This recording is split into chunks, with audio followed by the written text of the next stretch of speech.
ឥឡូវនេះមេឃភ្លឺហើយទោះបីជាមេឃអាណិតយ៉ាងណាក៏ថ្ងៃក៏នៅគង់តែរះរឿងរ៉ាវនៅក្នុងโลกទោះបីជាវាកើតឡើងយ៉ាងណាក៏វានៅគង់តែចប់ថ្ងៃឡើងក្រហមឆ្អៅហាក់បីដូចជាថ្ងៃកំពុងតែក្តៅខ្លាំងប៉ុន្តែបន្ទាប់ពីថ្ងៃក្តៅក៏មេឃងងឹតហើយក៏មានមេឃភ្លៀងបន្ទាប់មកក៏បរិយាកាសប្រែជាត្រជាក់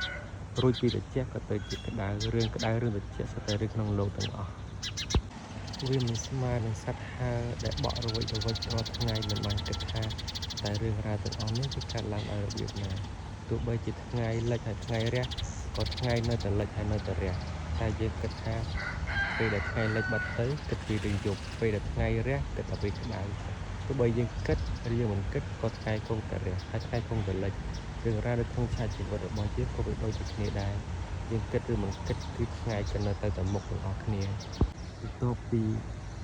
ងងឹតមួយយប់ព្រឹកឡើងថ្ងៃក៏រះរឿងរ៉ាវជាច្រើនដែលបានកើតឡើងក៏វាមានទីបញ្ចប់របស់វាហើយក៏ចប់ទៅវិញហើយបីដូចជារឿងរ៉ាវនៅក្នុងជីវិតរបស់មនុស្សគ្រប់គ្នាដែលបានកើតហើយដល់ពេលវាត្រូវចប់ក៏ចប់ទៅវិញទាំងដែលពេលខ្លះយើងអាចបានដឹងថាតើវាចប់ដល់ពេលណាឬវាបញ្ចប់ដោយរបៀបណាទោះបី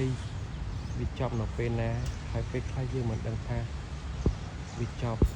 ឬវាកើតប៉ុន្តែរឿងទាំងអស់នៅក្នុងโลกវាជារឿងរបស់នៅក្នុងโลกតែយើងចាំបាច់អីទៅគិតអំពីរឿងរ៉ាវទាំងអស់ហ្នឹងហើយដេកចាំសោយសុខភាពឈឺចាប់ទាំងឡាយវាហាក់បីដូចជាការឈឺចាប់មិនឡងមិនឡាចឲ្យយើងឈឺទាំងដែលពេលខ្លះយើងអត់ដឹងខ្លួនហេតុអីក៏យើងទៅឈឺនឹងរឿងរ៉ាវទាំងអស់ហ្នឹងរឿងរ៉ាវទាំងអស់នេះវាគ្រាន់តែជាពេលវេលានៃការឈឺចាប់មកឡងប្រឡាចមួយពេលរបស់យើងតែប៉ុណ្ណោះស្លឹកឈើលោកជ័យมันបានប្រមាណថ្ងៃផងក៏ជ្រុះចោលតងទៅវិញរឿងរ៉ាវទាំងអស់នេះมันបានប្រមាណថ្ងៃក៏វាកើតហើយក៏ចប់ចាំបាច់អីយើងទៅគិតហើយនឹងដេកឈឺចាប់ព្រោះតែវា